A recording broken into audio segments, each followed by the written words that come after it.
But இவங்க 2 பேரும் சேர்ந்துட்டு அவர் அங்கே அபுதாபியில் இருக்கும்போதே நிறைய இடங்களுக்கு போகிறது. நீங்கள் என்னென்னா கொஞ்சம் ஃபாஸ்ட்டாக பார்த்தீங்கன்னா எல்லாம் அந்த ஃபோட்டோஸ் எல்லாம் எடுத்து போடுறது, ஏதாவது ஒரு வழியில் அந்த ஃபோட்டோ எங்கேயாவது ரீச் பண்ணிடுது. அப்போ ஒருத்தர் கேட்டிருக்காரு, யாருப்பா இது உங்கள் ஒய்ஃப் மாதிரி இருக்குது, இது யார் பக்கத்தில் அப்படின்னு.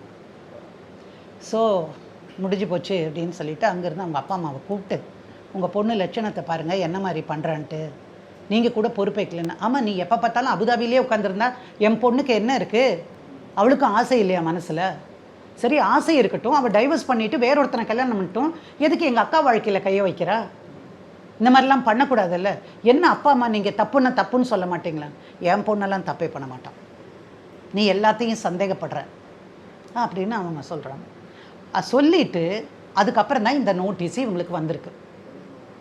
இப்போ சொல்லுங்கள், முதல்ல கேட்கும்போது அந்த பொண்ணு சொல்கிறதெல்லாம் உண்மை மாதிரி இருந்துச்சு. இப்போ பார்த்தீங்கன்னா இந்த தம்பிக்கிட்ட இருக்கக்கூடிய எல்லா விஷயமும் வருது. அப்போ கார்டியன்ஷிப்பு நாங்கள் கேட்குறோம். ஆனால் அந்த பொண்ணு கார்டியன்ஷிப்பு விட மாட்டேங்கிறா. அந்த குழந்தையும் கோர்ட்டுக்கு கூட்டிகிட்டு வர வேண்டாங்கிறார் இவர். அதுவே பாவம் உடம்பு சரியில்லாத பொண்ணு, அதை ஏன் கூட்டிகிட்டு வந்துட்டு, அதனால் கூட்டிக்க வேண்டாம், அவளே வச்சுருக்கட்டும். பட் எனக்கு கார்டியன்ஷிப் ரைட்டு வாங்கி கொடுத்துருங்க. நாளைக்கு ஏதாவது தப்பு நடந்துருச்சுன்னா என் குழந்தை என்கிட்ட இருக்கணும். இவங்க ஏதாவது தூக்கிட்டு போனால் உங்களுக்கு தெரியாதுங்களா? விஷயம் என்னென்னா, நிறைய பேர் 2வது கல்யாணம் பண்ணிக்கிறாங்க. அந்த பொண்ணுக்கு ஒரு குழந்தை இருந்தால், ஒரு 5 வயசு 7 வயசு 10 வயசுன்னு இருந்தால் அந்த குழந்தைகள் கடைசியில் என்ன ஆகுதுன்னு உங்களுக்கு தெரியும்.